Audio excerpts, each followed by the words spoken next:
welcome into this edition of Hand Raised Guys, presented by Comer Heating and Air, Southern Air Conditioning and Heating. I'm Neal McCready. It's a solo edition of the show this evening. Just got through with McCready and Siskey, powered by Rain Total Body Fuel, so you can check that out. It's up in podcast form as well. I will put this show in audio/podcast form momentarily. When we finish, I shouldn't say momentarily. Be here a little while. On a show that is brought to you each and every week, and it's been a little erratic the last couple of weeks. I've had stuff going on. I've got stuff next week, too. I'm going to try to get to one of these on Wednesday of next week. That's my goal. But we'll start catching up on them and then get into a more of a routine coming up as soon as possible. On a show that's brought to you by Comer Heating and Air, Southern Air Conditioning and Heating. Different names, same great people, products, and services. If you live in Oxford, Batesville, Tupelo, or the surrounding area, make sure you call our friends at Comer, 662-801-1777. If you live in Memphis, South Haven, Hernando, Horn Lake, those areas, call Southern, 662-429-4429. It's starting to warm up a little bit. I'm sure we have another cold spell on its way, but at some point fairly soon, you're going to want to crank that AC up. Now would be a really good time to get it checked out. Make sure it's good to go. Make sure that it's healthy and ready for another Southern summer that's right around the corner. So get in touch with Comer and Southern now. And in the event that you have a problem, you have plenty of time to get it fixed. And if you don't have a problem, you have the peace of mind to know that, hey, my AC is good to go. So, again, Comer and Southern, thank you for sponsoring this show. I'm coming to you from the Clark Ford Studios. Clark Ford is in Amory, Mississippi, 662-257-1900. Call that number. Ask for my good friend Corey Clark. Tell Corey what Ford product you are looking for. He will send you a quote within 15 minutes in business hours. Right to the bottom line. There's no hassle. There's no haggle. You get your quote. The rest is up to you. You can shop that quote around. You can do what I've done, what I recommend that you do, and that's hop into a Clark Ford today. You will love the product. You'll love the service. Corey and the people at Clark Ford, Alan, and all those people, they want to be your car guy. They want to be your truck guy. They'll prove to you what that means when you make the call. 662-257-1900. The Campbell Clinic Hotline's open. Guest join on the Campbell Clinic Hotline, from fractures and sports injuries to complex spine and limb conditions. The pediatric orthopedic physicians at Campbell Clinic in Oxford are the only specialized pediatric orthopedic team in North Mississippi, providing expert care for growing bodies. Visit campbellclinicoxford.com to schedule an appointment or call 901-759-3111. And this is, of course, the final Blue Sky Live of the week. Blue Sky, if you're stopping in over the weekend, for whatever reason, coming in just to hang out, visit Oxford, or you're coming in the next few weeks for baseball or basketball next week, make sure you stop at Blue Sky. Always fill up outside, and then, of course, you can go in and fill up as well. They've got ribs, hot and dry, plate lunch specials, great beer selection, everything you're looking for. Always clean, always friendly. Blue Sky all over the state of Mississippi. We have some post-game coverage from Ole Miss basketball.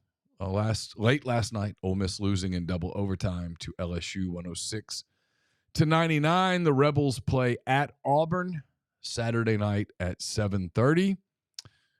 We'll have some form of post-game coverage of that game. And then there's baseball this weekend. The Rebels in Houston. Ole Miss 9-0 so far. I think that's right. Yeah, 9-0 so far this season. They go to Houston for 3 this weekend. First starting tomorrow at 3:05. It's Ole Miss and Baylor. And then on Saturday at 11:05 a.m., it's Ole Miss and Ohio State. And then on Sunday at March 1st, February, just about in the books. Sunday at 10:05 a.m. Central, it's Ole Miss and Coastal Carolina. All of those games can be seen on YouTube, on the Houston Astros YouTube channel, or astros.com. So I know there will be questions on the message board about, are these games available on ESPN Plus. They are not, but you can see them at Astros.com or on the Houston Astros YouTube channel. So again, Baylor at 3:00 Friday, Ohio State at 11 a.m. on Saturday, and then Coastal Carolina, an injury-plagued Chanticleers club, on Sunday at 10:05 a.m. So phone lines are open. You guys can call in. You can ask any questions that you may want to ask. I can take questions from the stream as well. I hate, Michael, to start with an NBA question. Just not in my best interest to do that. I will tell you that no, quickly. My answer to that was the Thunder and Pistons a finals preview. I would say no. I would say it's not. Both of those teams have some work to do. But it could be. Two of the better 4 or 5 teams in the NBA for sure, especially when they're both fully healthy. Hey, caller, who do we have? So this is Bennett from Oxford. Hey, Bennett. Well, it's unfortunate that Siski isn't here because this would kind of probably go more in the life advice column. But basically, things have just been going too right with this girl, and it's freaking me out. Say that again. No, what's been going on with the girl? Things have been going too right. She has given me layup after layup in terms of asking her out, and it's scaring me. All right, why does that scare you? Well, because I don't know if she's just saying things that she thinks I want to hear or not. Such as? Okay, let's just start from the beginning. So we have a German class together, and the first thing that she did to tip me off she might be interested was after I got back and explained some family troubles I had the week before, she said, you can call me anytime. She tells me. I thought, well, she's probably just being considerate, but I'll see what goes on here. Then the very next day in class, we're answering questions in German, and one of them is, how many kids do you want? Okay. They were learning to say, she forcibly makes me her partner and asks me how many kids I want to have.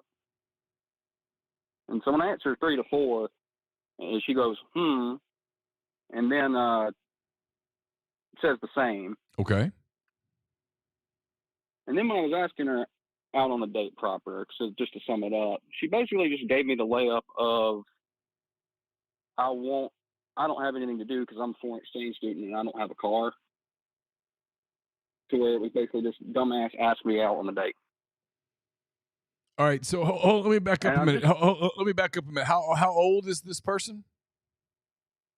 Well, we're both. She's probably in her early 20s, just like I am. Okay, and what do you mean when you say she's a foreign exchange student? That's usually high school. What do you mean? Well, yeah, I mean that she's studying abroad here. Okay, all right. Okay, she's Dutch. Okay, all right. She's from the Netherlands. All right. And so, yes, from the Netherlands.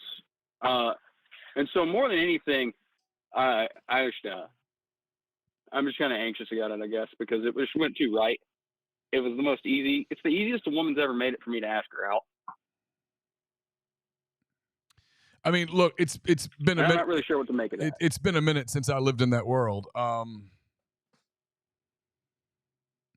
mean, I'm just asking, is it conceivable that she's genuinely interested in you and she wants to make it easy for you to ask her out so that you'll ask her out?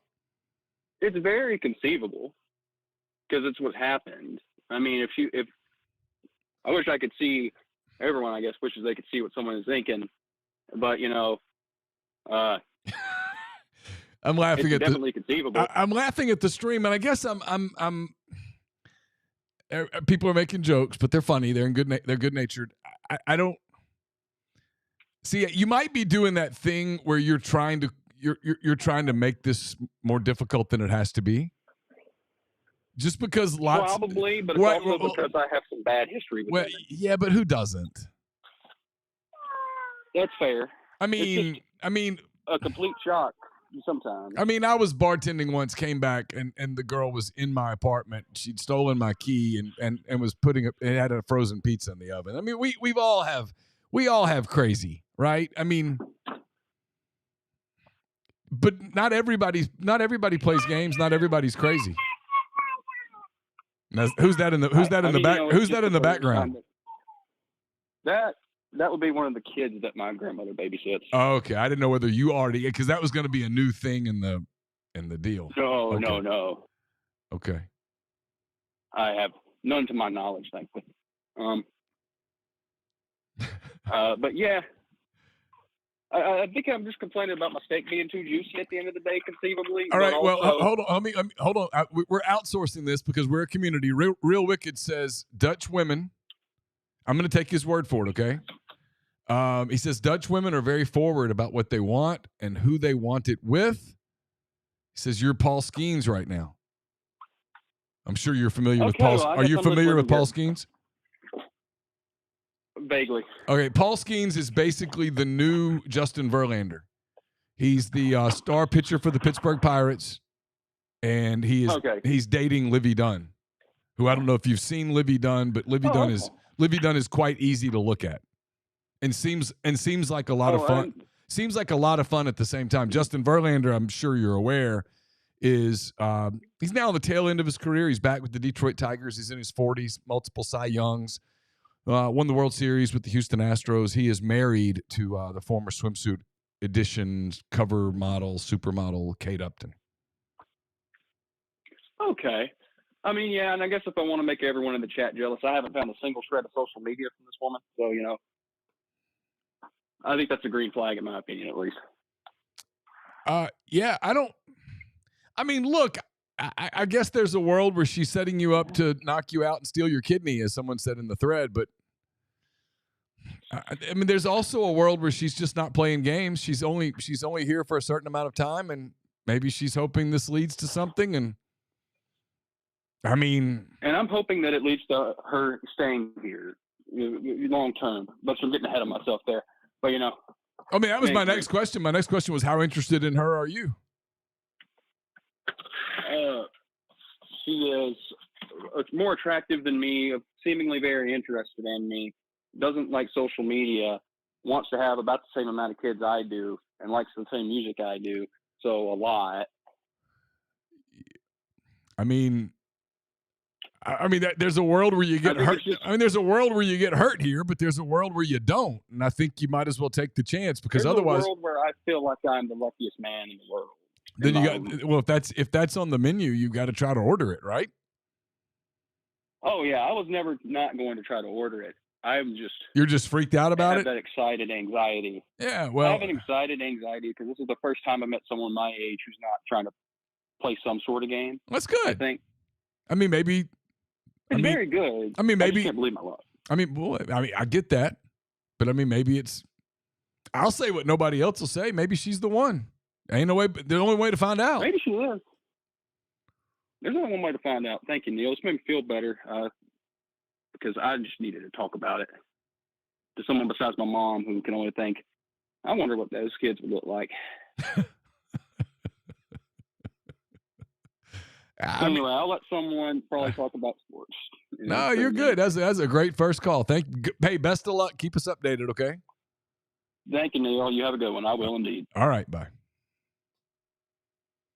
Look at us. I feel like we're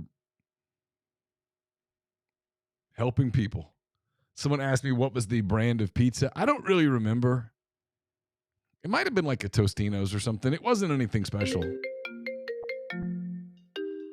But I have to be honest, that night I wasn't really thinking, hey, what about I was thinking I was going to die, if I'm honest. Hey, who do we have? Hey, Neal. David from Madison. Hey, David. What's up, man? Oh, man, just driving home from work.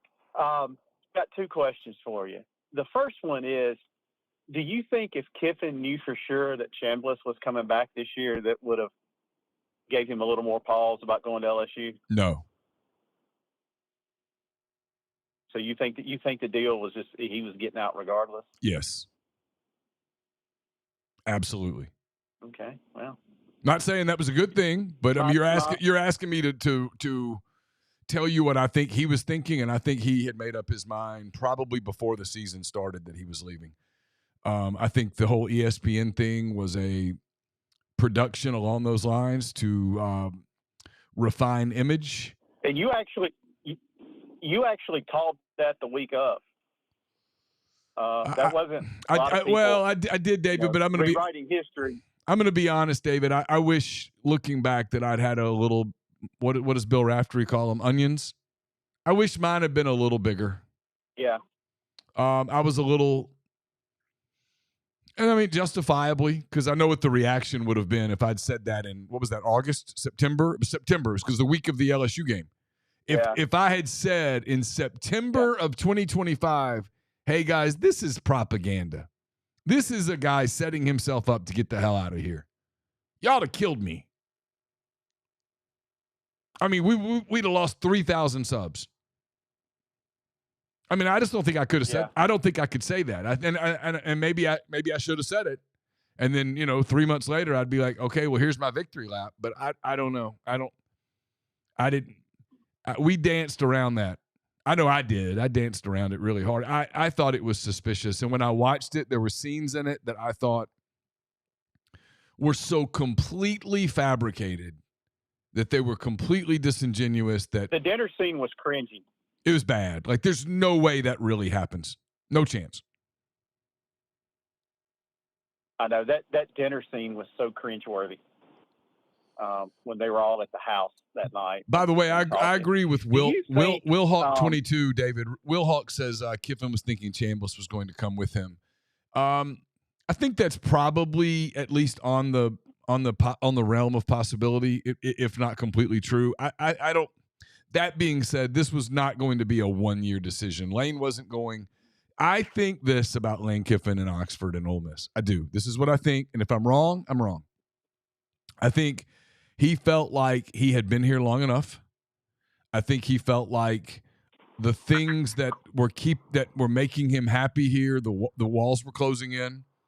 I think Knox was running out of eligibility or running out of time before he'd go play. His daughter had 1 year left. His ex-wife was only here for the kids. She wasn't here for him. She was going to leave. Right. I think he was afraid that he was going to turn into Ole Miss's Mark Stoops, and I don't think he wanted that. Now, that doesn't.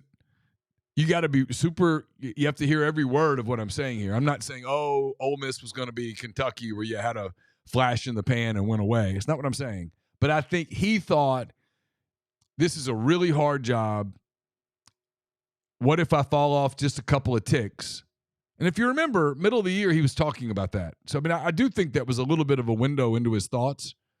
And I just think he was very flummoxed by people, including me, who questioned the Florida job. Like, you're going to leave a playoff team to go to Florida? But then I think when LSU rolled around, I think too many other people in his world and his circle who he listens to said, hey, man, that's too good of a job to turn down. Like, Ed Orgeron won a title there. Les Miles won a title there. You're a better coach than them. And in fairness, he is. And I think he thought that's too good to be true. I think he looked at that job and said, if I don't take that job and somebody else takes it and they win big, I'm going to regret that for the rest of my life. I just think it's that simple. Well, speaking of those people telling him things, I've always thought it seems very forced, and it would tick me off if I were Pete Carroll or Nick Saban, how for like 2 weeks, Nick Saban and Pete Carroll told me to take it. Nick Saban told me that this is the best job in college football. I wouldn't sit well with me if I was an Alabama fan and he's on the payroll still. Yeah, I don't know specifically what Saban did or didn't say. I mean, just because Lane says he said something doesn't mean that's exactly what he said. But no, that's what I'm saying. Like, I wonder if that makes Saban and Pete Carroll mad. That, these are these conversations. I don't know. Basically using them as justification. I mean, maybe, but probably not. I mean, look, if he asked Nick Saban, do you think the LSU job's a better job than Ole Miss? Nick Saban probably said yes. I don't know what Pete Carroll said. Oh, yeah. I don't know. I mean, It's the thing about the Kiffin thing that and look, Lane seems obsessed with Ole Miss right now. I mean, I said this earlier in the week. If in a world where he said, "Hey, what advice would you give me?" I would be like, "You need to drop this. This can't be priority one for you there." And I would kind of give Ole Miss the same advice here in the next few months, which is he gave you 6 good years. He did his job. He left the way that he always leaves. He left in predictable fashion, but he won. He made your program far more relevant than it was when he got there at the end of 2019. He won 50 games in 5 years. He got you to the playoffs. He did. He didn't coach the playoffs, but he led you to 11-1 to the playoffs.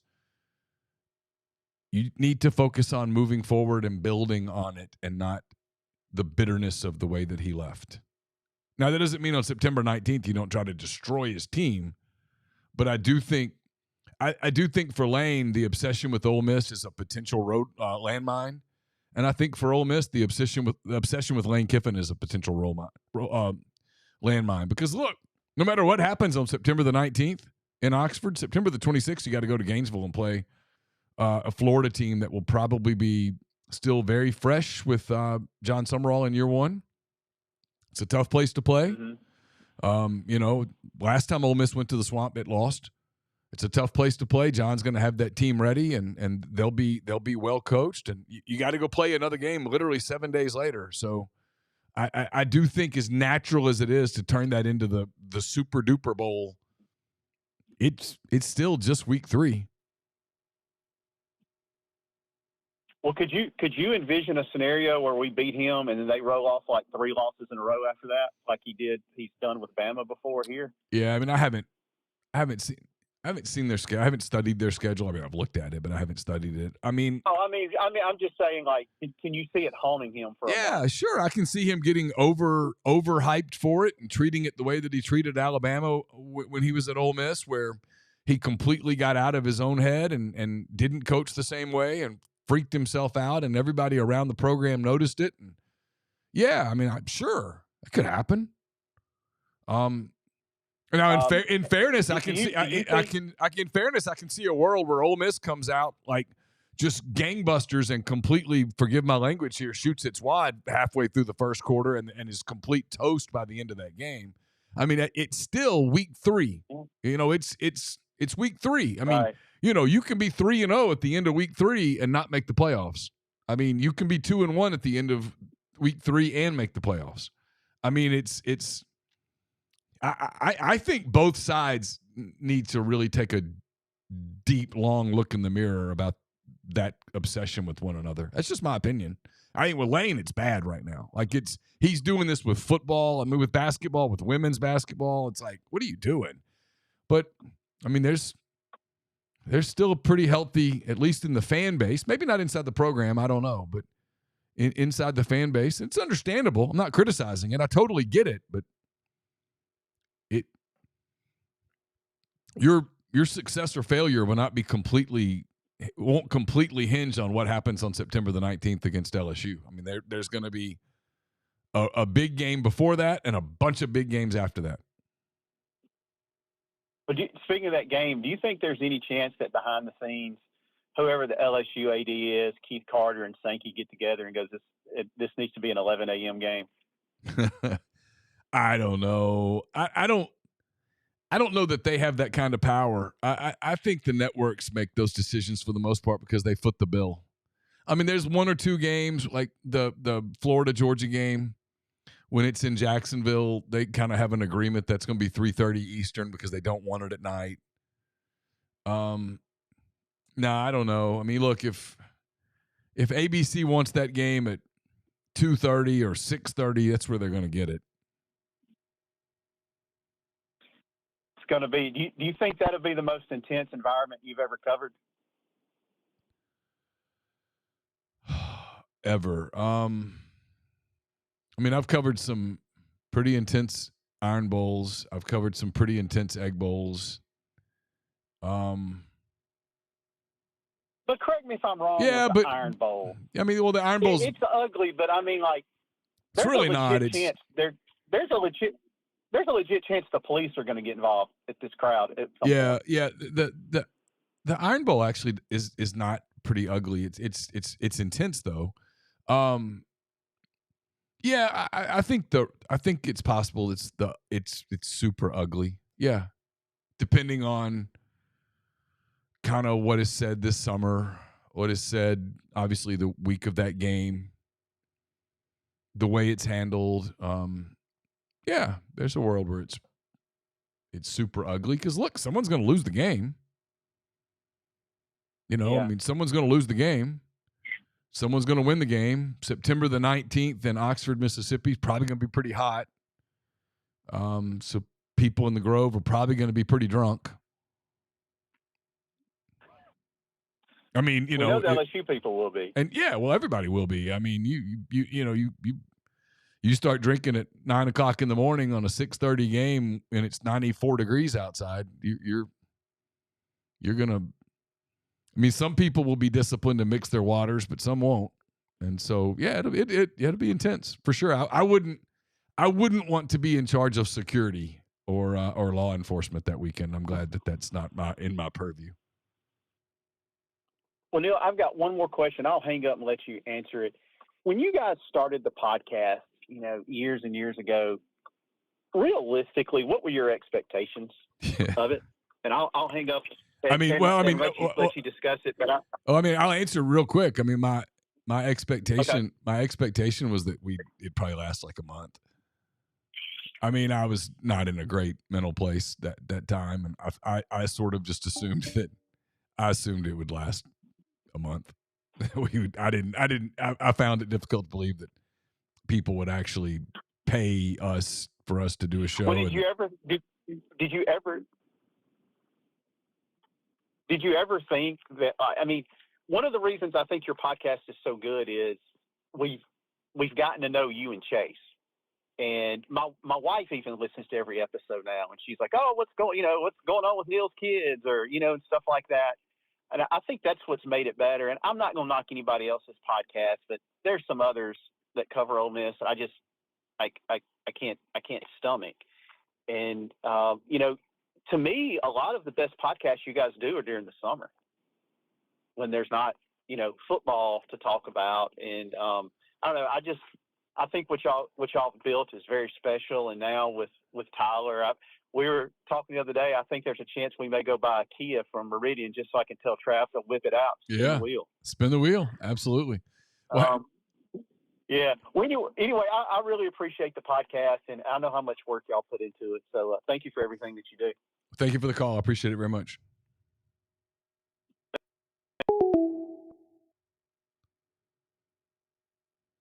Appreciate that call. Calling Corey back. My friend Corey Clark with Clark Ford called. I'm going to see if I can't get him back real quick, if I can figure out how to do this. This system does not like me right now. Here we go.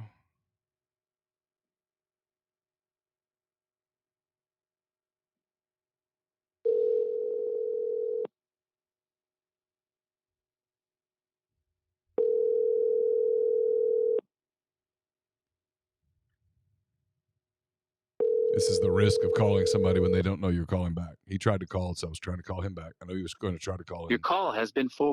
Nope. We'll get him back in, man. I asked for some questions in the stream or on the site. One of the questions was something about what happened. Rebel Psychologist wants to know what happened with Jevin Sneeds last year at Ole Miss.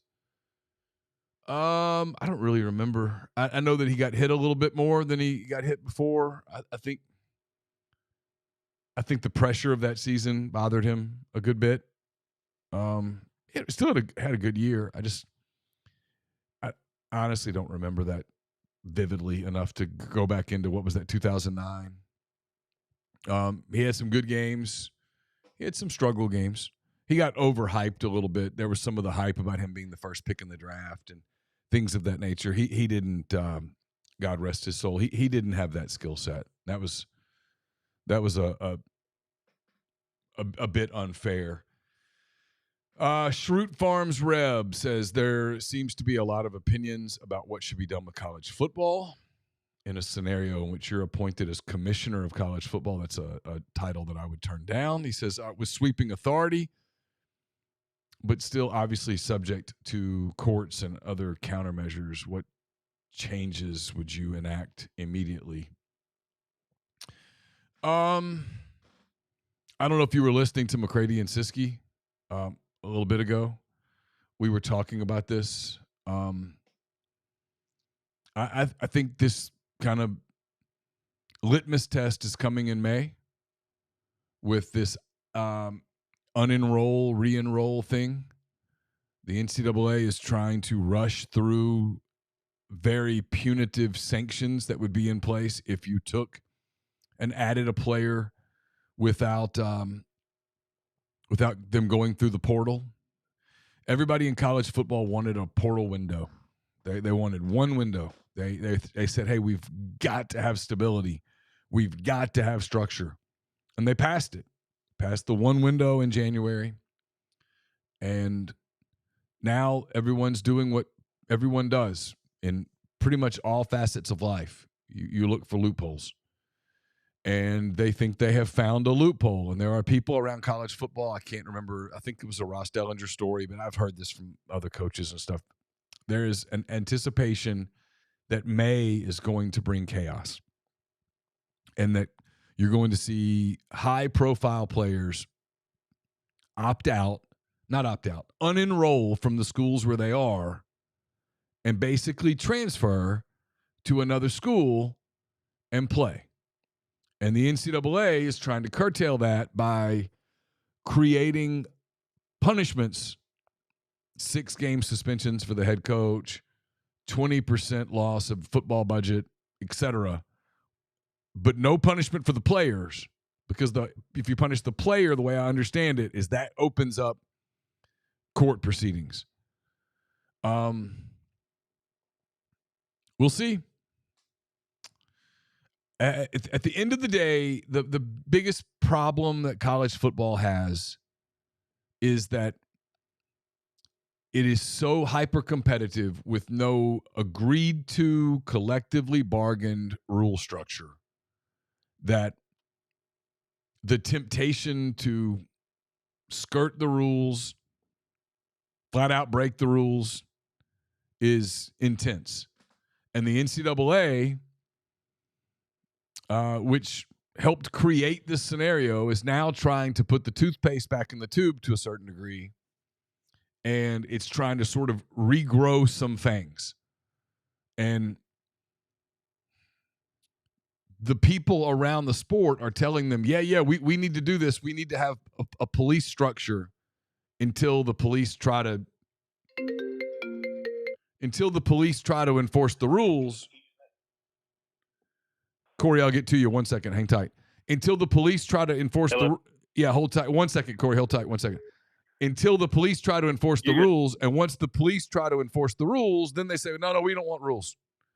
And so we'll see. Look, if you open it up in May and June to guys unenrolling and enrolling in new schools and basically turning the first portal period into a silly joke, it's going to be chaos.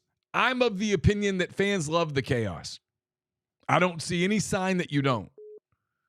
Other people disagree, including my colleague every morning, Chase Parham. He disagrees. Tyler Siskey disagrees. We'll see.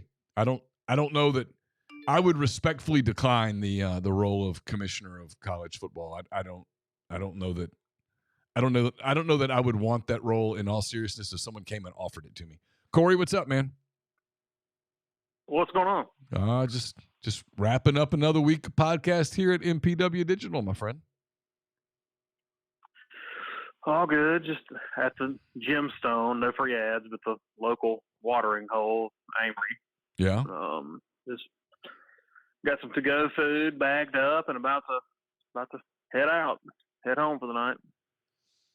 What's going on with you? Got me a the Corey in my hand, my own drink. Yeah. What's in the Corey? Yep. Well, the winter Corey is a double Makers and Sprite Zero with a lime. The summer Corey is a double Tito's with Sprite Zero and a lime. Oh, okay. So all right. we're still on the winter. What's everybody talking about? We opened up. We had some relationship advice. We've talked about Lane Kiffin already, about the Ole Miss LSU rivalry, the Kiffin obsession with Ole Miss, the Ole Miss obsession with Kiffin, and then that's getting weird. That's getting weirder by the day. There's a lot there. I was saying earlier that if someone were to ask me to give advice, my advice would be both sides need to cool it. You know, it's just like the breakup that won't end. Like it's over. It's it's funny. It's let it be over. It's the breakup where the guy broke up with the girl. He's obsessed with the girl. He doesn't want her to be happy. Well, time out. Okay. Time out. Are you saying that Lane Kiffin is obsessed with a girl? Well, in this case, I'm making Ole Miss the figurative girl. Okay. Just checking in. I mean, I'm trying to be very figurative here. I'm saying in this case, he's still obsessed with the girl. He doesn't want the girl to be happy, yet he doesn't want to say that out loud. He wants to pretend out loud that, hey, we're just going to be friends and we're just going to joke around and be pals. And I'm going to say the nice things, but in reality, I want you to be miserable and fail and fall flat on your face. Now, the girl is trying to move on, but at the same time thinks a whole lot about him. Right. And so you've got this deal where neither side's willing to block the other one's number. Yes, exactly. So I mean, Yo kind of body bagged his ass this week, though. She did. Or last week. She did. That was interesting. I was going to write about that, and then the Wes Rucker thing happened, and I just didn't have. I did honestly. That's sad, man. It was awful, and I just did. That's a tough. Literally, I was sitting down to write about that, and then I started thinking about Wes and his family, and I didn't even know Wes very well. I knew him some, but I obviously know a lot of people who know him. He and I have a very good mutual friend, and right. I was just sort of sick about it to the point that the Kiffin Yolette thing was beyond trivial for me at that moment. And I was like, I don't care enough to write about this right now. But yeah, she body bagged him. And when she said that about receipts, that was like, whoa, goodness. Yes. Goodness gracious. Yep. You know? Yeah. She got a lot of Ole Miss favor back from some of the stuff that happened years ago, but she did. Like to the point where I'm in here watching. I know that Ole Miss is down to Florida by like 2 or 3 at halftime. Would have never known that 2 weeks ago. Oh wow! I forgot that. I forgot that was on. I need to. That's on ESPN Plus? Yep. Yeah. Okay. Yeah. All right. Yep. All right. Well, let me get back in here and get what's going real quick? What's going on at Clark Ford? Real weird kind of thing we got going on. Like I've got a bunch of like $15,000 vehicles, which is rare because normally what we do is we trade for, nearly new stuff or just worn out stuff. And right now we've got like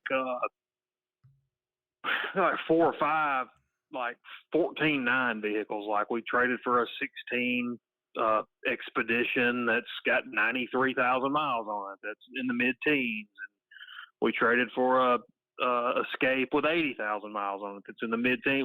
We normally don't have that price point like everybody's hunting for their kid's first car or something like that. Like we've got a 14 F-150 that we traded for.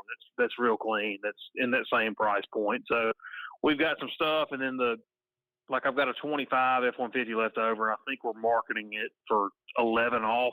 So, if somebody's hunting something, I know they know the number 662-257-1900, and appreciate all y'all are doing. And we'll see what we can do to get them riding. Thank you, sir. Appreciate you as always. All right, brother. Bye. Bye. That's Corey Clark. Clark Ford again, 662-257-1900. I'm refreshing my screen here so I can keep up with that game. I'd forgotten it was on.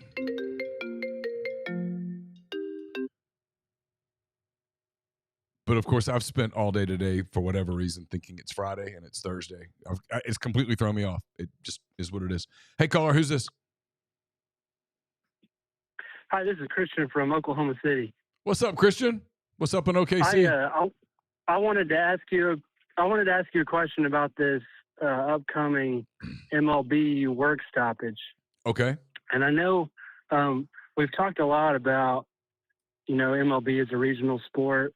And what I'm always thinking about when these sort of things happen is, like, what happens to the people that live in that area or that are working at the ballpark or working nearby. And I think about, like, the Battery in Atlanta, where all those restaurants and apartments and hotels are basically right there on the stadium, and they built it up for the stadium.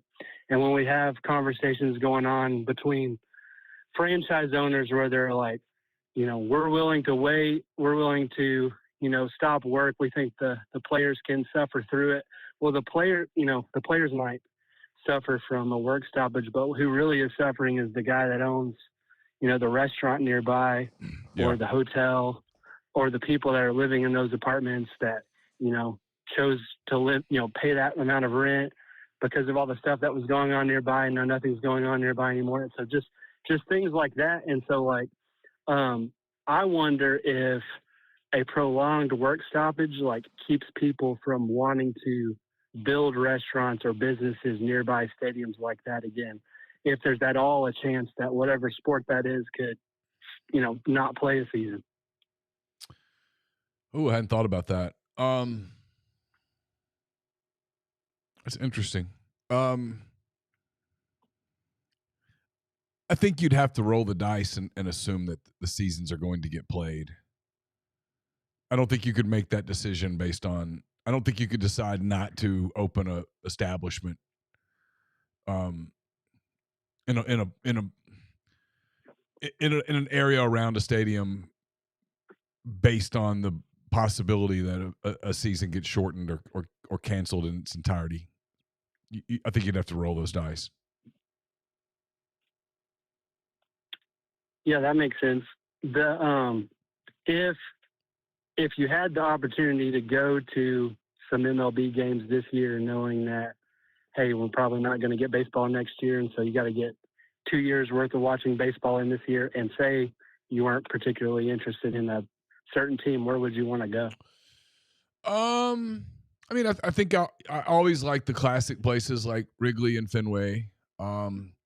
I love baseball in Pittsburgh. I think it's one of the coolest places in the country to go watch a game. Trying to think places I haven't been that I've always kind of wanted to go. I've been to a lot of the parks. I loved the park in Minnesota. I liked Nats Park in DC. I've always wanted to go to Detroit's new stadium. I guess it's not all that new anymore, but I've not been to it. I've always wanted to go to there. I don't know. I mean, it's still a really Great American Ballpark in Cincinnati is one of my favorite places to go to a game. I'd probably go there. I like a lot of the parks. I mean, look, Major League Baseball is a great product in person. It's they've created this chasm. It's been developing for years, decades, really. Between ownership and the players, between the big markets and the small markets. You're there in Oklahoma City. If the NBA had Major League Baseball's rules, the local team there, the Thunder, would have absolutely no chance whatsoever. None. And as it is, they're the defending champions of the NBA. And you look at what Oklahoma, I mean, I don't know whether you're a Thunder fan or not, but you look at what the Thunder have done for the Oklahoma City downtown, for that area, it's stunning. I mean, it's incredible, really. And they're building that, new state-of-the-art arena right across from the current arena, and they're building the soccer stadium right down there in Bricktown, not too terribly far. And there's going to be a whole lot of commercial development that happens around there. I mean, I get where the smaller markets are coming from and digging their heels in about wanting a cap and all of the stuff when they look around at some of the other sports, the NFL, NBA, NHL, these sports that have more control over salaries, they have produced a lot more parity than Major League Baseball has. Yeah, for sure. And in Oklahoma City, yeah, we're really excited about the new stadium they're building. They've basically torn down that old conference center that they turned into a movie studio shortly that failed, but it's basically gone now. They're about to start building the new stadium, and even besides that, and the new soccer stadium and the entertainment district they're building around that, like every little green space that's left, they're starting to build a tower in a set of apartment complexes. Like Boeing just opened a new office like downtown. Yeah. It's I love it's OKC. going pretty well. I love OKC. I think it's a really cool place. I like that Scissortail Park area. I go when I'm there. I go run in there, and then there's you kind of go down the hill, and there's that soccer lacrosse area where like a lot of youth play and stuff, and it's got the track around it. And I think the downtown there is really pretty. The botanical gardens and all that stuff. I mean, I go there when we're there. We stay downtown, usually at the Colcord, and I just think it's a really cool place. I love that. I love that area. It's kind of Yeah. It's kind of Cincinnati-ish, but maybe smaller even. I mean, there's not like it's not the buzz of a Chicago or something, but maybe it's one of the kind of things I sort of like about it. There's got some little areas that you can go to, the Paseo and the Plaza and some of those areas. I just like the city a lot. I think it's a really cool place. Yeah. And one more thing, just on the new soccer stadium they're building downtown in Oklahoma City, the one thing that surprised me is they got Josie Altidore to invest in the project, invest in the team. And he's a former U.S. men's national team star, playing 2 World Cups. He's from Florida. He's not from Oklahoma. And it's like to get like a big national, someone that has say in the world of soccer to come invest in Oklahoma City soccer is kind of huge to land someone like that. And in my opinion, he's going to bring his own. He has like a company that does like training opportunities for kids that don't have the money to go and do big clubs internationally. He's going to bring one of those to Oklahoma City. So it's all very exciting. Yeah, my son was telling me about Josie Altidore the other day. I didn't realize that was happening. I knew that Russell Westbrook was involved in that venture, but I did not know about Altidore. And you're right, that lends a ton of credibility to it from a soccer standpoint. And that's a town full of I don't know if you ever go to the Jones Assembly. Oh yeah. Every time I go there, I'm always struck by how many young professionals are there, and those are the types of people that very often grew up playing soccer. They grew up around soccer, and there was a game on TV the other day. It really struck me. It was Atlanta and Cincinnati. In Cincinnati, it had to have been cold. I think it was last Saturday. It had to have been cold. And that place was packed with a lot of young people. I went to a game in Kansas City where Sporting KC plays, where the Chiefs are going to move their new stadium. And it was just full of a lot of young professionals. And you see that in Oklahoma City, and I think a lot of those people will go to those games and support that team. And I won't be surprised if that ends up being an MLS franchise down the road. Yeah, that would be awesome. All right, well, I'll hang up and listen. Thank you. Hey, thanks for the call. Appreciate it.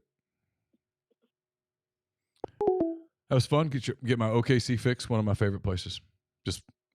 It's not just because of the Thunder. I like the town a lot.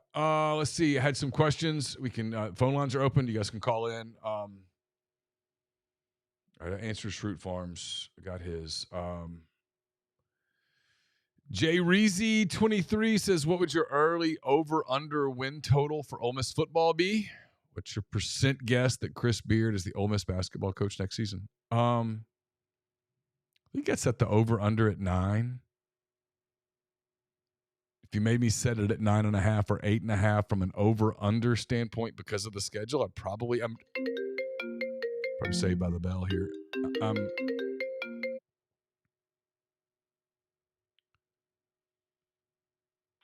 Hey, caller. Hey, caller. You're on with me, but you're going to help me answer.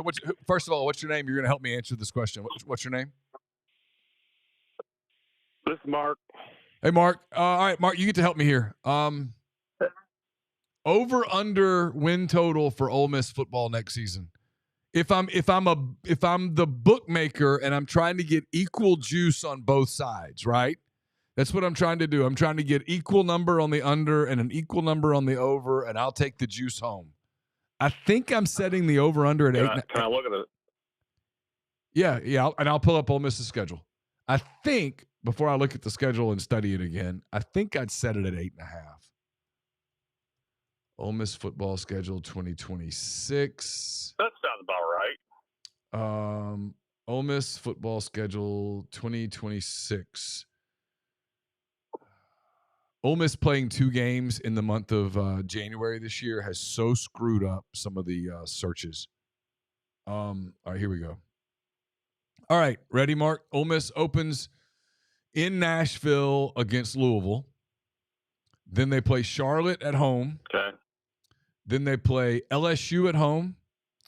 Then they have a 2-game road trip to Florida, followed by an open date, and then at Vanderbilt. So they go Florida, open date, Vanderbilt. They come home on October 17th and play Missouri.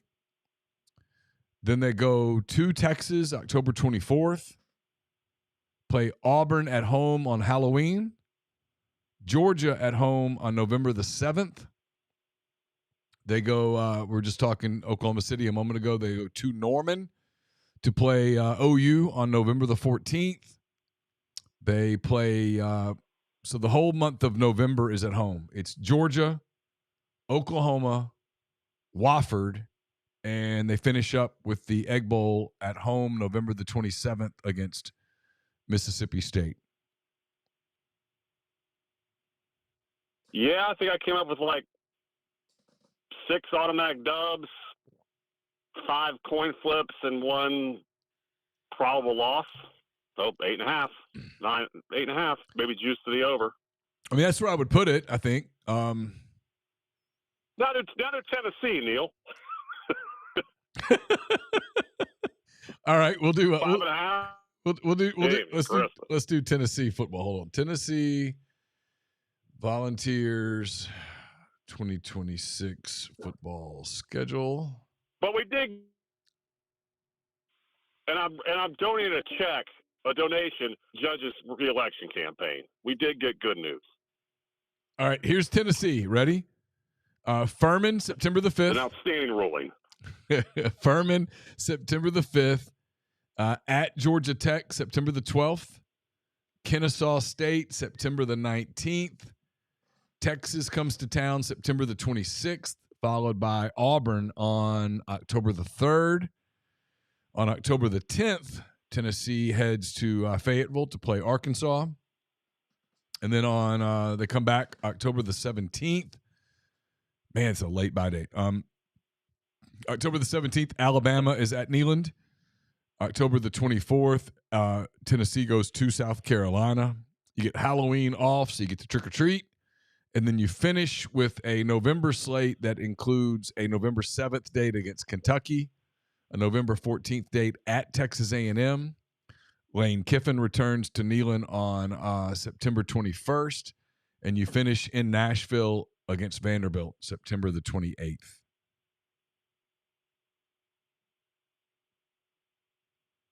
I'd put the over-under at 7.5. Yeah, so I look at it and go, over at 7.5 if Aguilar was there. I go 1, 2, 3, 4 definite dubs. And then the only ones I go definite losses are 1, 2. So it's, yeah, so 7 and 5, 8 and 4. Yeah, I mean, here's how inconsequential. Before the judge's ruling, Tennessee was 60-1 to win the national championship. And after the judge's ruling, Tennessee was 60-1 to win the national championship. Their odds didn't move. He was Aguilar doesn't matter. Joey Aguilar was. Thank God. He was Chili's. You knew what you're going to get. It was fine. But no, you never watched Joey play and go. Yeah, you're going to get. He's Chili's. He's if you go to Chili's, double-digit interceptions. But you know what you're getting. My point is, when you go to Chili's and you order the skillet queso and the jalapeno cheeseburger, you know what you're getting.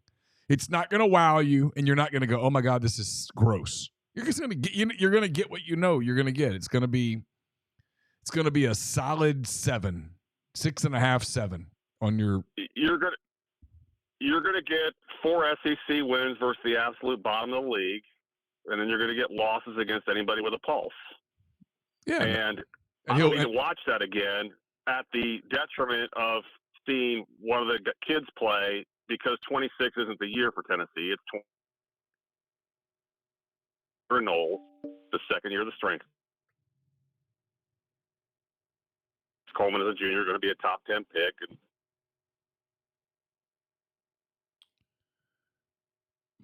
just survive 26, because we have to have Josh Heupel survive. I don't care if you like Heupel or not. He's got to survive, or the whole roster is going to leave with him, or he's going to go. Yeah. If there's a coaching change. Well, you just got to survive 26. You'd be foolish. If Aguilar were in there and he throws 15 interceptions and they go 6-6, he'd be popped. Yeah, you'd be foolish to do anything with. My thought on it. You'd be foolish to do. Other people think Joey's a folk hero there for some reason. God, you kill me.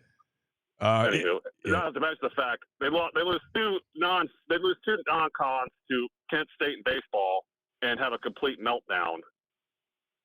I mean, I can't stand these people anymore. I really can't. They're just killing me. That fan base is just the most delusional people in the world. Anyways, I got a plan for the lottery though, NBA. Okay. You give the most ping pong balls to the team that finishes the best record that doesn't make the playoff. Oh, I like it. I like it a lot. I don't know if that's all I already mentioned before the years past, but I mean, then you're not getting directions from the front office to tank, lose the game, and gives teams a reason to put a lineup out there to play hard. I mean, here's the thing. Is I don't think this is as big of a problem as people in NBA or outside of NBA circles are making it. This is a extraordinarily deep and talented draft. It is one where whether it ends up being this way or not doesn't really matter. Perception's reality. The perception is that this is a draft that has multiple franchise-altering players in it, as opposed to next year when the perception is the draft sucks. So this year you have a handful of teams that are tanking, but only 2 or 3 are doing it egregiously. And then, next year you'll have most of those teams not tank.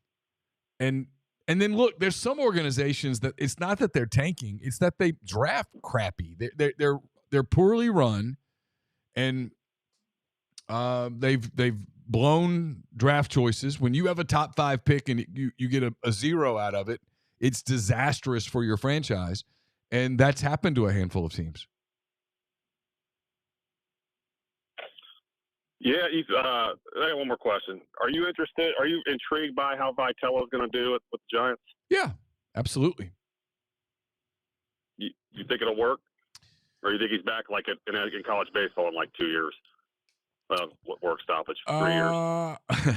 I kind of think he's back in college baseball, but I hope it works. I don't have an issue with Vitello. I think some of the stuff at Tennessee was I think it's kind of cool. Yeah, I think it's kind of cool. I do too. Not because I'm a Tennessee fan. I think something different. I think it's neat. Here's the deal. Whether it works or not, I don't know. Here's the deal. He's going to embrace the analytics, which is half of the Major League Baseball job. He is known as being really good with people in the locker room. That's a lot of the Major League Baseball job.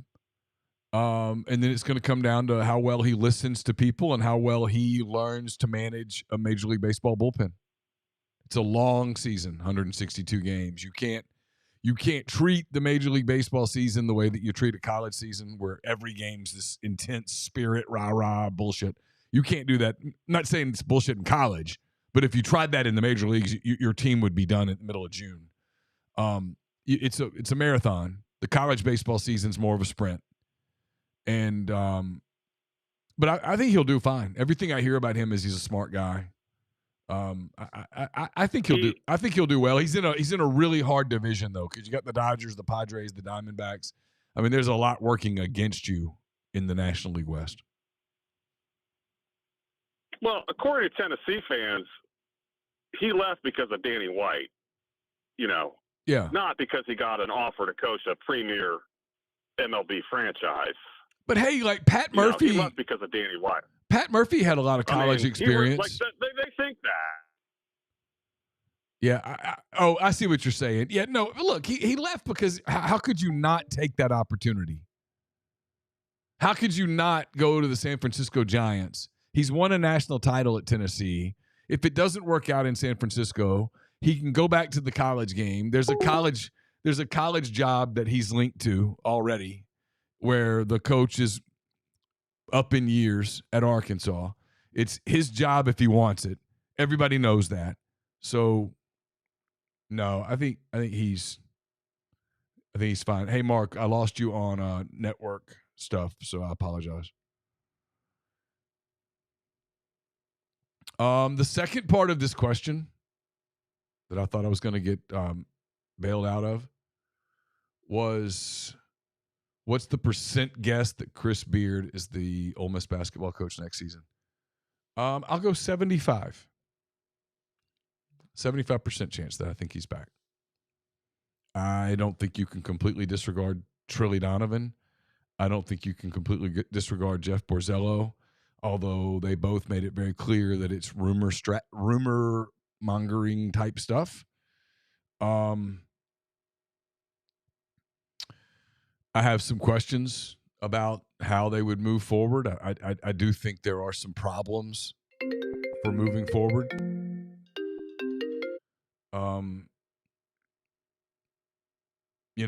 I caller, I'll be right with you. Hang tight. I do think nationally inside the industry, Chris is incredibly well thought of. There are some jobs that are out there that get rumbled about. Oklahoma State,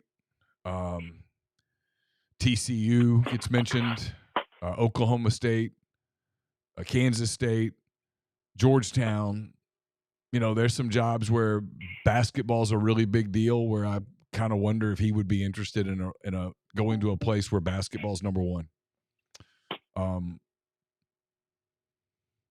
I don't think he would want to stay in the SEC, but my gut, at least as of today, is that he will return to Ole Miss. He's going to probably have to shake it up a little bit, and he's got to probably revamp some of what they do offensively, but I think he'll be back. But if you told me that there was some meat on the bone with these rumors, I would completely believe that. Hey, caller, who do we have? Matt from Flowwood. Hey, Matt, what's up, man? Can I answer this? It's 100% if he's not offered another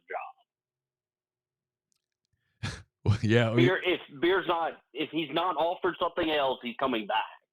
Would be my thought. Oh, yeah. I mean, Ole Miss isn't. Yeah, no. I mean, he from a job security standpoint, it's 100%. I mean, the question would be is if he has an opportunity to go elsewhere, would he go? And I think it's possible.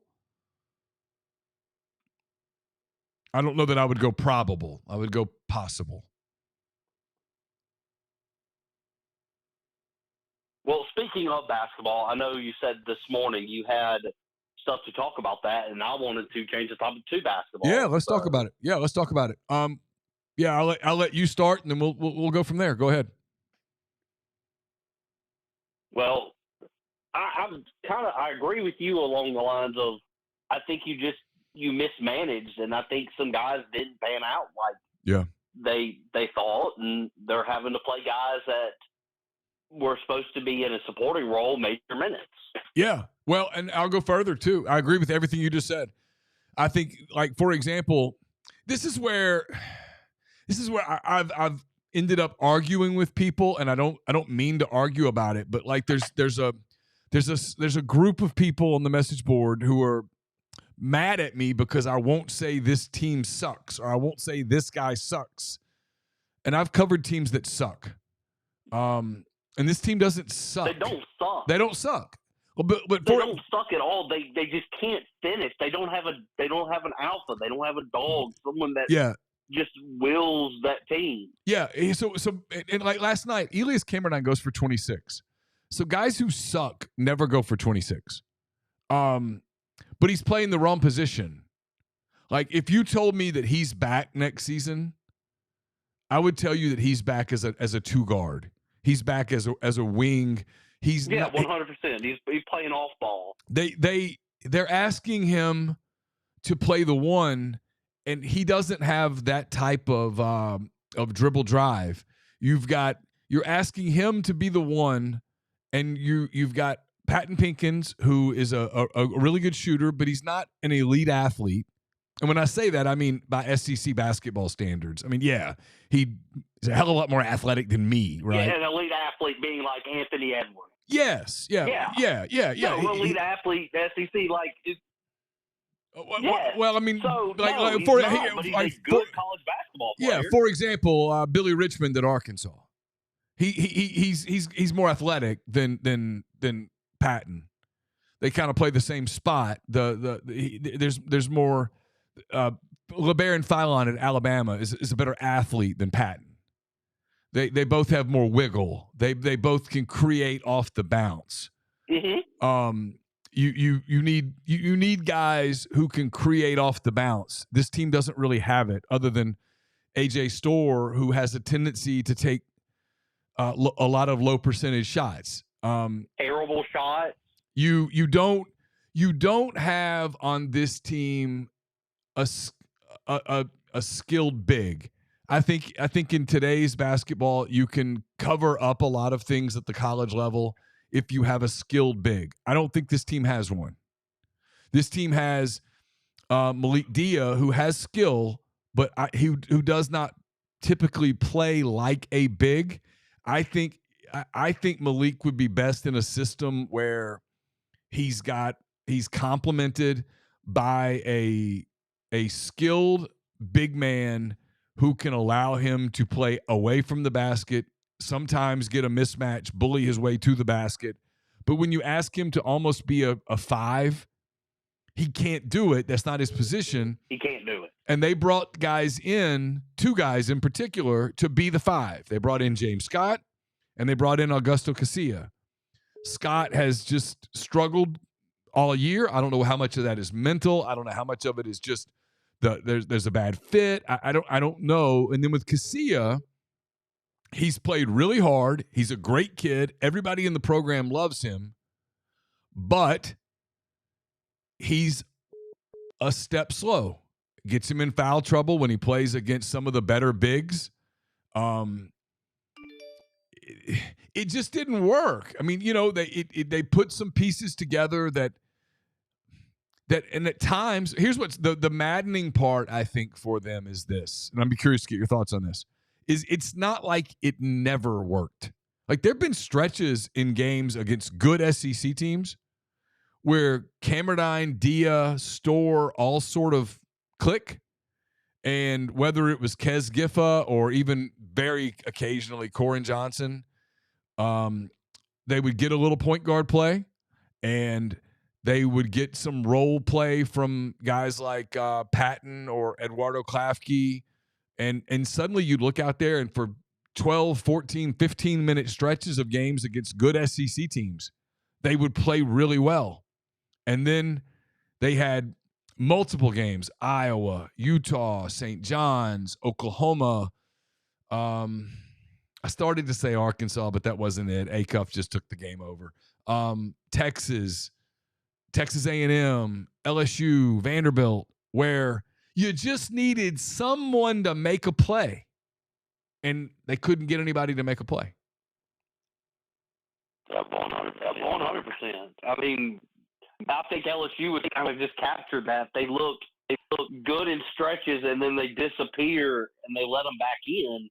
And when you need a basket, you just don't have that guy that go get it. And like I agree with you 100%. You said it a bunch.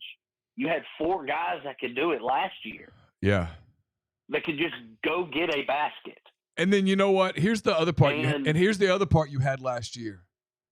You had a couple of veterans that were very respected, who are both sort of alphas, to the point where sometimes they clashed with one another, in Jamin Brakefield and Matthew Morrell.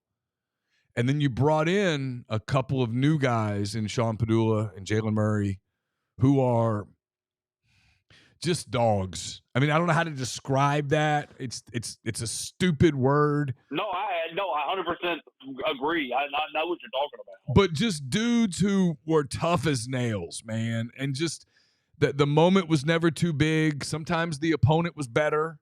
Sometimes they just got beat. But they were just, I mean, I'm mad at myself right now, if I'm honest, because I can't think of a better word than dog. But they were just, they were just dudes, man. And I don't know how much basketball people watch. I watch a lot of it. And sometimes in the college level, in the NBA level, like if I'm watching the Timberwolves, for example, they might not win, but in a close game, I know where the ball's going. 100%. In a Nuggets game, it might not work, but I know where they're running that offense through, and then I know that Aaron Gordon's not afraid to take that shot. Murray's not afraid to take that shot. Hell, Christian Brown's not afraid to take that shot. I was watching Boston last night, and I know it was a game where they lost, but Jaylen Brown's fearless. I mean, he's not afraid of anybody. I was watching Detroit and OKC yesterday, and OKC was down, hell, 2/3 of the roster. But the one thing that really stood out in that was, despite all the absences, the Thunder were hanging with Detroit. And the reason that they couldn't get over the hump and pull off what would have been a really big upset was because Cade Cunningham just put the team on his shoulders. I was watching Arkansas and A&M a little bit last night. And come clutch time, Darius Acuff just puts the team on his shoulders. And so sometimes you just have to have that dude, and this team doesn't have that dude. They just don't. He doesn't. He's not there. And you're 26, 27 games into a season, he's not showing up now. I mean, he's not coming around the corner. They just don't have that guy. And they had that guy. Hell, they had 2 or 3 of those guys last year. And it was why, you go back and you look at the SEC tournament win over Arkansas. Hell, the SEC tournament loss to Auburn. The wins over North Carolina and especially Iowa State. That was a really good Iowa State team. And you go back and you just look at loss to Michigan. Yeah, State. The Michigan State loss. I mean, they just in those moments they just had dudes who were fearless.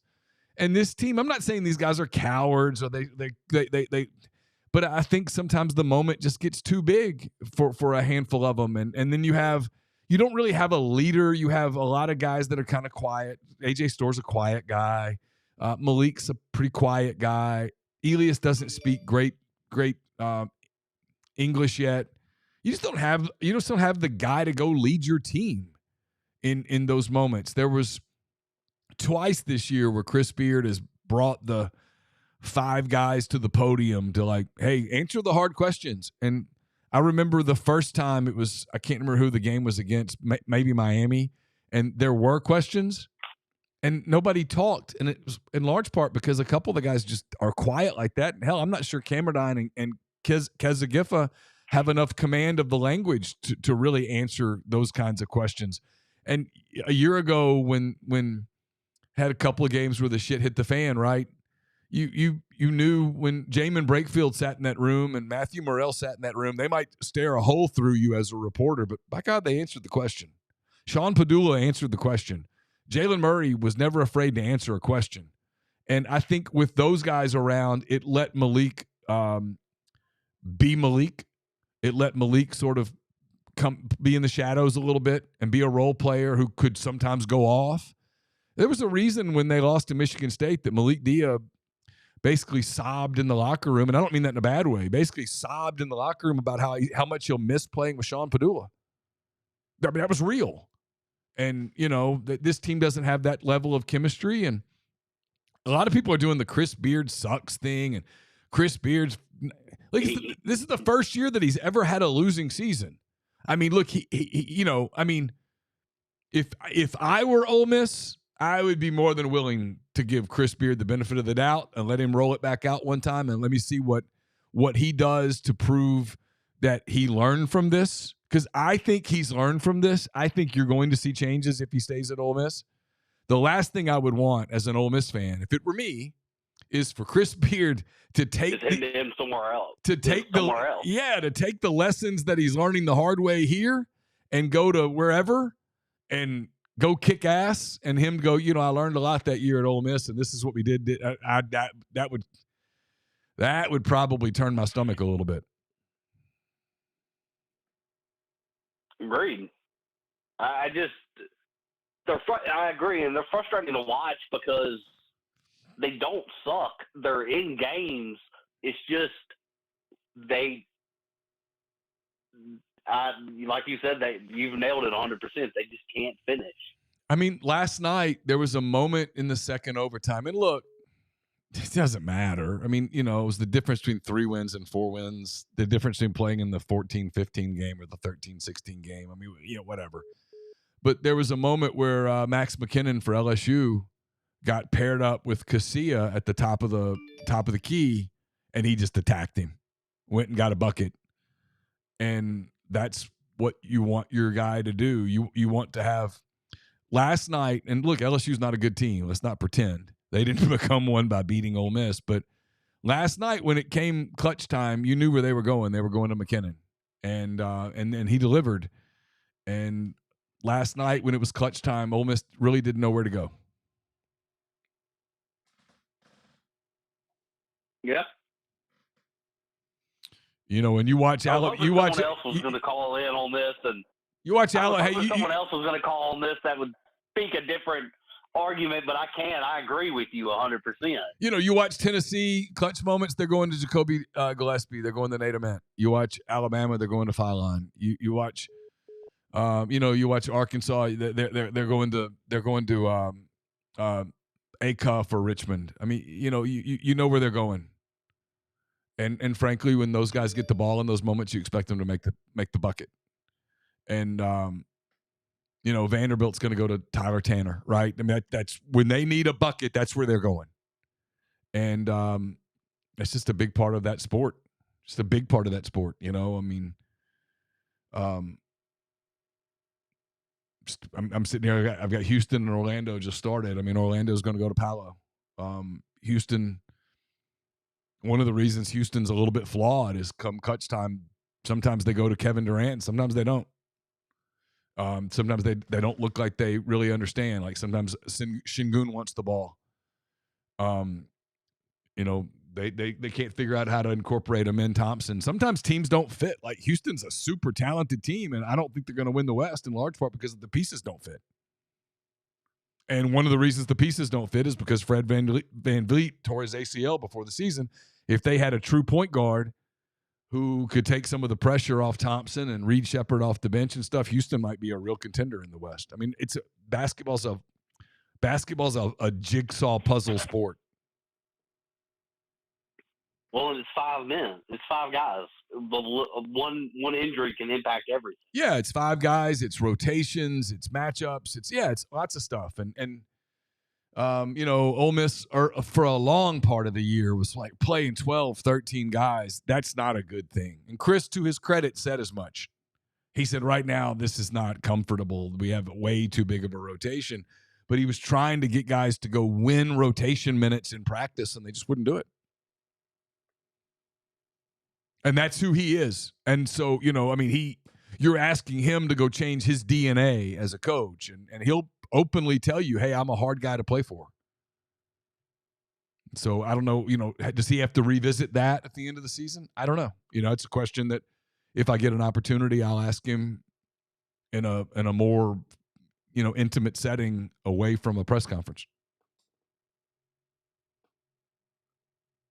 All right. Well, thank you for taking my call. Oh, thanks for the call. I enjoyed it. That was a really good conversation. Thank you. Yes, sir. Enjoy all the shows. Thank you. Thank you. Bye. Well, I'm glad we talked basketball. I said we would, and then I didn't do it off the bat.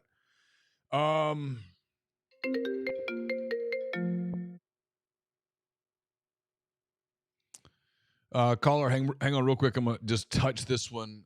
Is there going to be real punishment for going over the rev share cap? LSU's paying $40 million for their roster, give or take. He says, I understand front loading. This is Ole Miss 902. I understand front loading and borrowing against next year's rev share, but how big of a gamble are they taking? I mean, they're taking a big gamble. LSU's gamble is that the rules are going to change between now and this time next year. And, it's kind of a calculated gamble. Hell, I think they've got a coin toss chance of being right.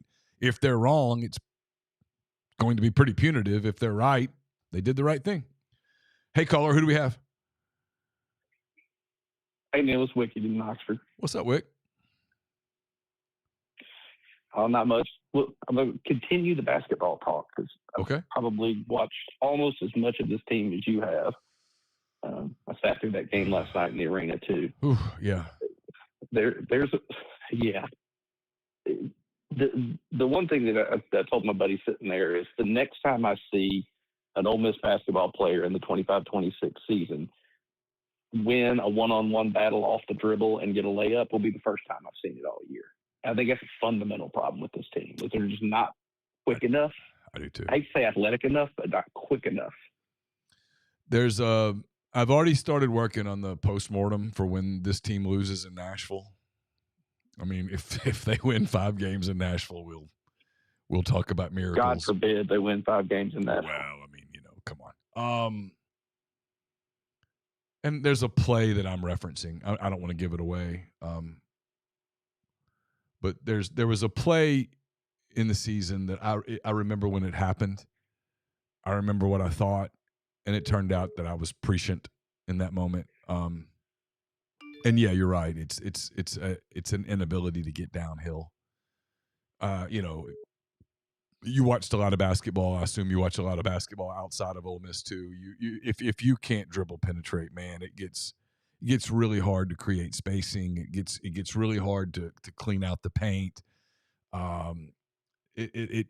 That's problematic. And this team doesn't have a consistent at all ability, like you said, to turn the corner, get downhill, and break down a defense. It's somewhat complicated by our offense, and that's the second part of it. Is so many times this year I've seen us line up to go one-on-one, have AJ or Armadine or Clackey or whoever getting in a decent one-on-one situation with a guy they could perhaps beat to the basket, but then our offense has a guy rotate from a three-point line into the lane, and his defender will follow him because they're in man-to-man, and he rotates too soon directly into the path of the ball, which means we are driving into a double team and it's really a 3-on-1 because our own guy ends up just being in the way.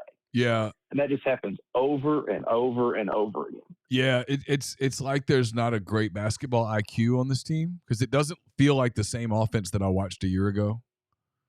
And then I also wonder if they would tell you, and I don't know the answer to this. I haven't asked, which I guess is a failure on my part.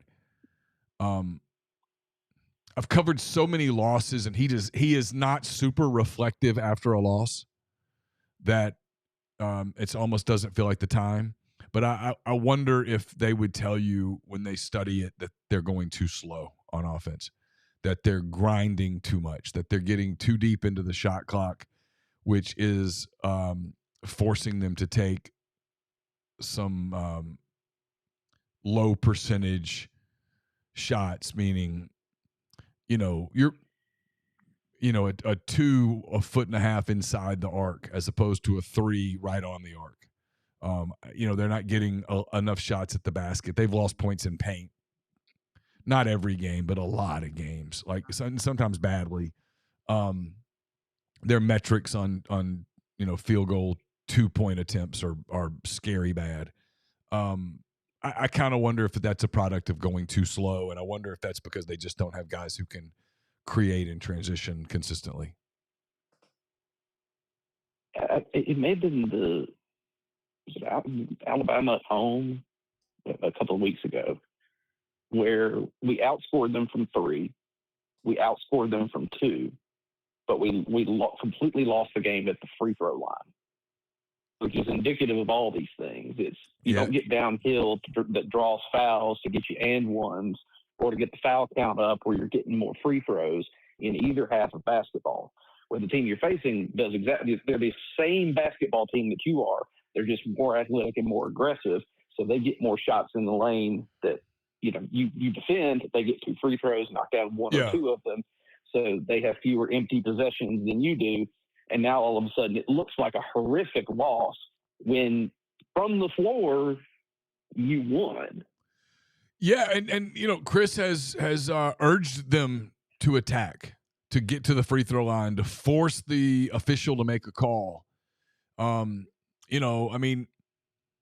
There have been games. Auburn's the one that comes to mind. I think that's maybe the one you're referencing, where I think they've been Auburn. Yeah, because Alabama just made a ton of threes, right? I mean, the Alabama game. I'll touch on. I'll touch on it in a second because it made me think a lot that day. The Auburn game, and it's probably the one you're referencing, was Ole Miss kind of was with them and just about everything, but Auburn. Because I remember, and I remember a lot of people being upset on the board about a disparity in officiating, and I was like, I thought the game was fairly well officiated. It was when one team drives to the basket over and over and over, and the other one doesn't. The pressure, the onus is on the official to really look at the contact on the drive. The onus is not on the official when you're taking a fall away jumper. And so, you're not going to get one call, and you're going to get air in the whistle on the other because they're human.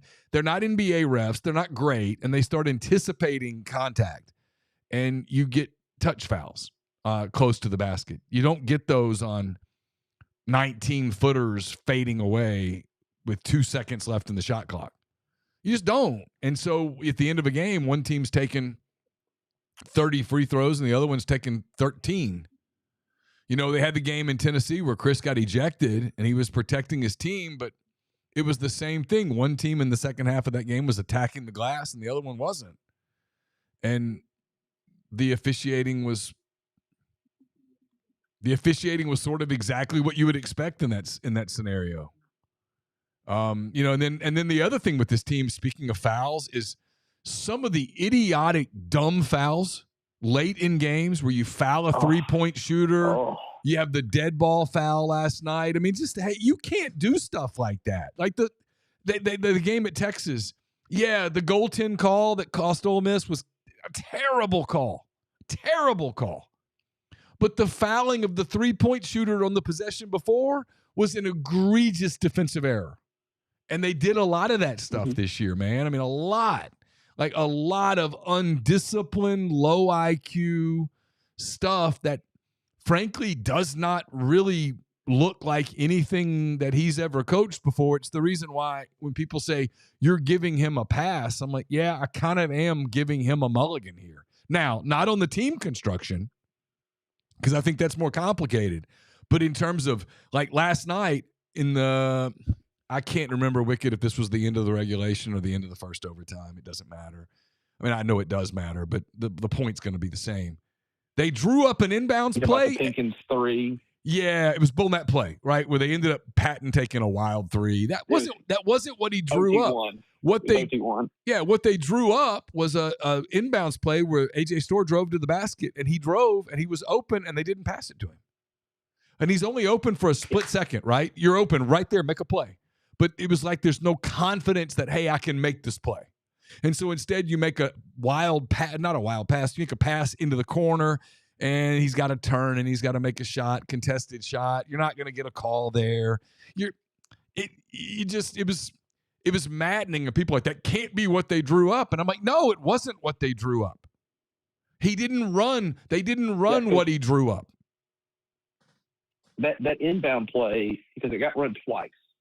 The first time they ran it, it was on the bench side baseline, and it was open then too, but the LSU player got a hand in and knocked it out of bounds to the far side of the baseline. They ran it again, and it wasn't open that time. They had to get it to Patton, and Patton was back to the basket in the corner and had nowhere to go, and we had two other guys around him for offense. He was stuck. So I was shocked he even got the ball off and it got to the rim. So that was a miracle that it even got there. Yeah. But it's so many times it's those little plays of just being quick enough, just making a decision fast enough, just making a pass in the right spot that just doesn't happen. But the second point is, and I was talking to a guy who played basketball at Ole Miss. There's a way of saying this: these players don't suck. They're very talented. They have some deficiencies, but they all do, because if they didn't, they'd be playing in the NBA right now. All of them, because Patton's the only one that's really contributing as a freshman. All the rest of them are NBA eligible. They're not playing in the league. So we can come off that they're these elite players. They're just not. Right. But they don't suck individually. But this may be one of the worst basketball teams I've ever watched. Yeah. Yeah, it's fair. They don't communicate. They don't rotate. When they come up the floor, where you're talking about they get too deep into the shot clock, it's because every first pass when we cross midcourt is looking horizontal, not vertical at the floor. Every single time we're passing around the wing, and we can't even get the ball inside the three-point arc until there's like 15 seconds left on the clock. Yeah, and then they brought in over and over and over. And they brought in some guys to be shooters, and they didn't make shots. I wonder. I really do. Early in the season, if you go back and remember, and I bet you remember this, early in the season, and don't ask me to tell you who they were playing. It was just some of the early games. They would run offense that created these wide open looks for Travis Perry, and he missed them over and over and over. And I can't help but wonder if that guy became a mental thing for him.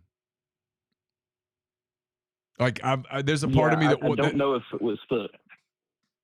Go ahead. There's a depth perception part of it too, where when he's shooting the lights out at rough every week, and now you're shooting in the tighter confines. It's the same concept of when you have a team that's a lights out shooting team in an NCAA tournament. They play really well in rounds 1 and 2 in a traditional basketball arena. Yep. And then they walk into the Alamo Dome for the Sweet 16 and they start throwing up air balls. It's just a depth perception problem. Yep. But it's the other way around for them. I think that could have been it early on, just not having enough time in that gym. But over time, that would get better unless you get in your own head, which is where I think he's ended up. Because he's still only hitting 1 or 2 a game, maybe. I think he. And with that, I don't know how you get out of it. Yeah, I don't either. I think he. I think he tries too hard. I mean, I think he's thinking about it too much. I mean, you talk about NBA. I mean, you watch NBA shooters, like guys that are 3-point shooters.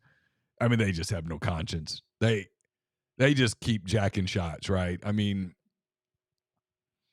that's just what they do. I was watching Pistons Thunder last night. Duncan Robinson missed his first 3 or 4 threes, and you'd have never known it. And then he comes down and makes another one, and struts down the floor like, "Yep, I'm back." And Isaiah Joe with the Thunder was the same way. I mean, just taking shots, and those are volume 3-point shooters, but those are NBA guys, and you're a guy like Travis Perry that was at Kentucky, and they let you walk, and you were a big priority for Ole Miss, and there's a lot of pressure on you to play a big role in the offense, and then you don't make shots early in the season, and I just kind of wonder if it gets in your head. Most definitely. And then third piece, when they talk about talking about Beard, will he still be here next year? I'm with you at 75%, mostly because you take a Kansas State as a really good example.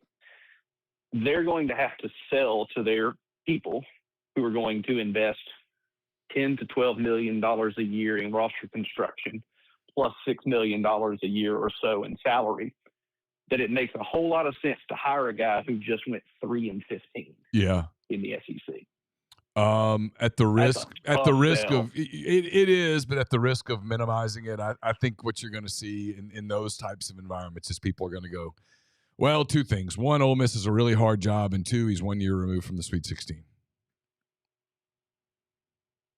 Oh, yeah, I mean, you can sell it that way, but you're also the other side of it too is they're going to come back and say, well, this is the first one that was built completely with his players. Yeah. He still had Kermit Davis players on his team. Yeah. Two elite high school players who played at a very high level in college for a while. Yeah. Yeah. And didn't have them. And all of a sudden the team is terrible. And they're going to say, well, if you go back to Texas, he was playing with the previous coach's players. Yeah. Well, if you go back to Texas Tech, he was playing with the previous coach's players. And that narrative can get sold pretty easily, whether it's true or not. It's a tough sell for another school to say, oh, yeah, we're going to essentially buy him out of an SEC contract and give him that level of financial support coming off of a 3-15 conference season. Yeah, and what I'm interested in here. Now, if he makes a run next year, that makes a whole lot of sense to do it then. Yeah. What I'm interested in here is two things. One, how much of this does he sort of own publicly? And then two, how hard is it to get people to reinvest financially, emotionally, physically? How hard is it to get people to come back and give it a shot again? And because it's a unique job, right? It's not the only job that's this way, but you have to have it going by the 1st of February, or else there's a large percentage of the fan base that shifts to baseball. And this year, the football went all the way to January the 8th. I mean, they played their SEC home opener against Arkansas the night before the Fiesta Bowl, and there was nobody there, obviously, and understandably, but I mean, this was they didn't.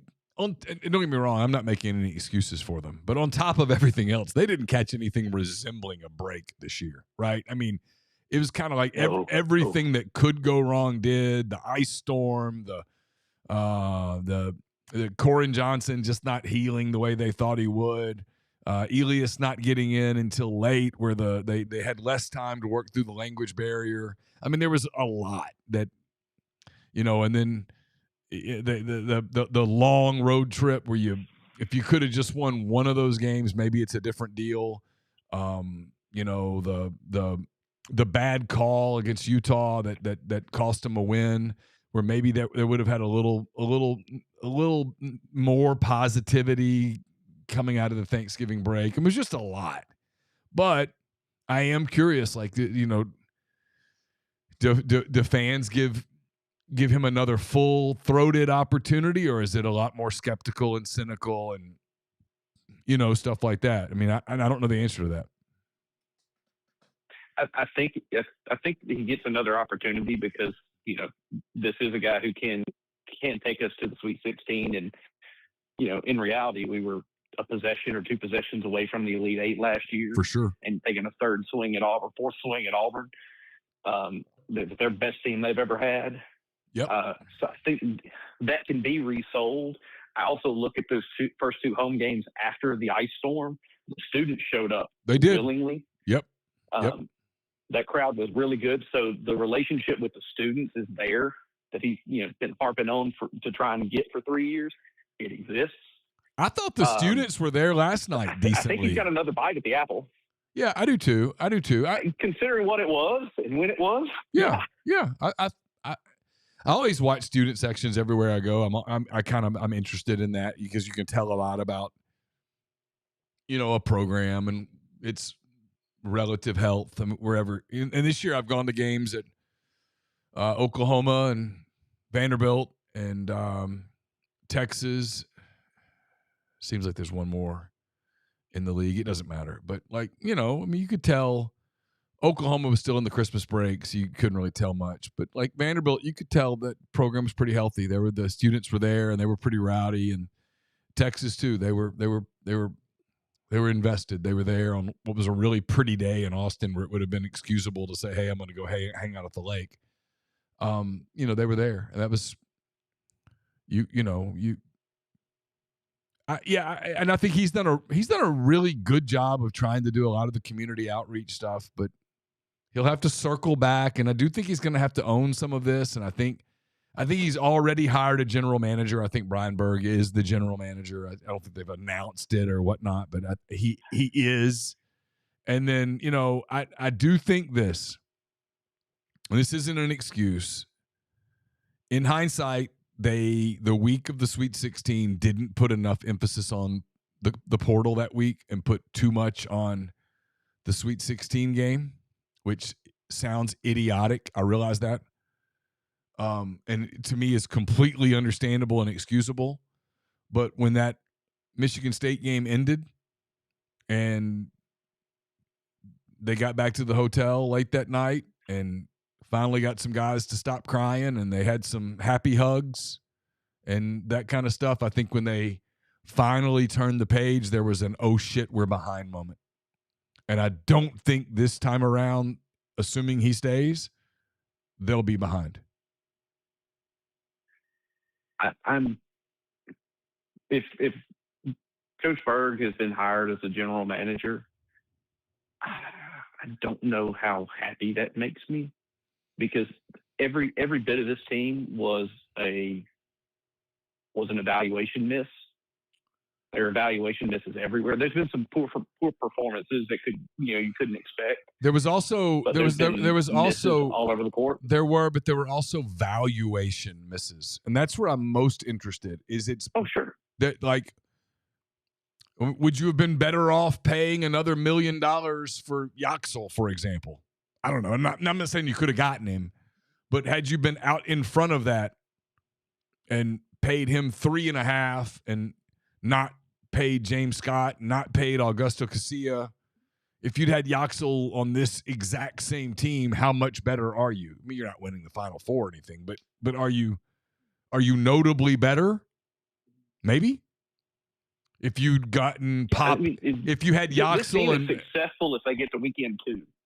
Yeah, if you had Yaxel and Pop Isaacs both on this team, is this team better? And these are not rhetorical questions. I don't know the answer to the questions. Those are. I don't know. I don't think you can say yes, because the issues that affect this team right now would affect this team then too. Yeah, I agree. I'm just saying. The other reason it bugs me, even from a valuation standpoint, there's no set of new eyes that are coming in to look at it. Yeah, no, I think he does have to. I think he has to. I think he has to bring in new eyes. I mean, there's a few things that I think he has to do that I'm not willing to say publicly, because I think it would come across as insulting to some people, and I don't want to do that. But there are some. Look, he can't just run it back. That would be ignorant. Oh. That would be ignorant. You've got to make changes, and it's one of the reasons. I will say this: it's one of the reasons that I do leave the 25% open as a real 25%, is that, most of us don't want to fire our friends.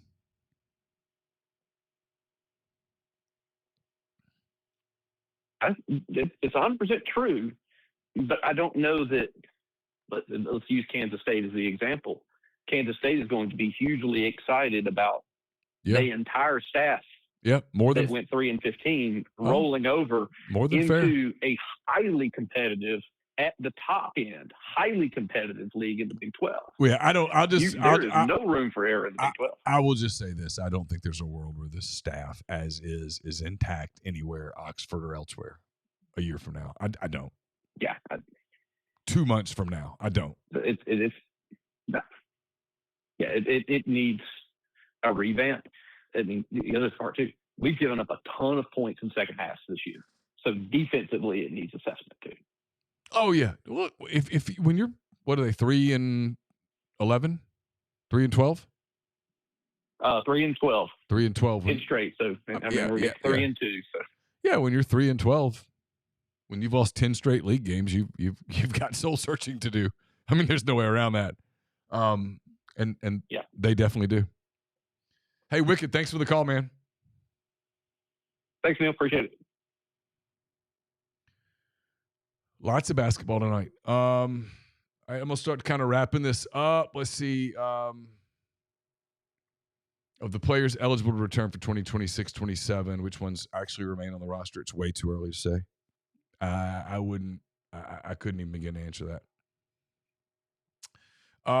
Have I considered TRT? That's the testosterone replacement treatment, I think is what they're referencing. Yeah, I mean, I've thought about it. I need to get my testosterone checked, to be totally honest. I'm 56 years old. Hoping for hard-hitting baseball coverage. Yeah, that's not happening. Chase will have coverage the games in Houston this weekend. I haven't watched enough to give you any hard-hitting baseball coverage, but I will soon. I always watch when SEC seasons roll around. I start turning on baseball up here. I'll do work while I watch college baseball. I'll keep an eye on all the SEC teams pretty thoroughly. Mentioned poor evaluation as in the players as a possible reason for a bad year. Could you explain that? I think we have at this point. Isn't basketball just basketball at the end of the day? Nope. You've got to have. There's certain elements of basketball that you have to have in place, and when you don't have those, your pathway to winning. If you start here with your pathway to winning, each element of that you don't have, your pathway gets this way. And Ole Miss's pathway to winning is really narrow, as you have seen. All right, we'll wrap it up there. We're almost at the 2-hour mark, hour 45 for sure here on the show. Don't forget, we'll have coverage at Rebels 24/7 of Ole Miss baseball there in Houston this weekend. Baylor, Ohio State, Coastal Carolina on Friday, Saturday, Sunday. Ole Miss basketball at Auburn on Saturday night, 7:30. Stephen Pearl and the Tigers cannot afford to lose to the Rebels on Saturday. Ole Miss can at least play spoiler as they try to snap a 10-game losing streak. And as we record this, Florida women's basketball with 1 minute and 2 seconds left in the final quarter. Florida is up 8, 72-64 over Ole Miss. Make that 9 in the event that what do they call it, lane violation? I don't know. In the event that Ole Miss doesn't make a pretty strong comeback here in the last minute 2, as we record this, it's down to 1 minute, 59 seconds. So inside of a minute, if Ole Miss doesn't win, they'll fall to 21-9, 8-7 overall. They just made a 3 to cut it to 5. We might see what happens here at the end of this one. A loss would be pretty much a killer for postseason hosting thoughts in the event that that's still a thing. Florida with the basketball up 72-67 with 40 seconds left. Florida will go to the free throw line. 39.9 left in Gainesville. Starting to rain here in Oxford. So I'm going to shut this thing down so I can get my dogs inside. So thank you to all of you guys who called in. Thanks for all the questions at Rebels 24/7. Really appreciate you. Thanks to Comer Heating and Air, Southern Air Conditioning and Heating. We'll be back on Monday with another week of podcast here at MPW Digital. Until next time, take care.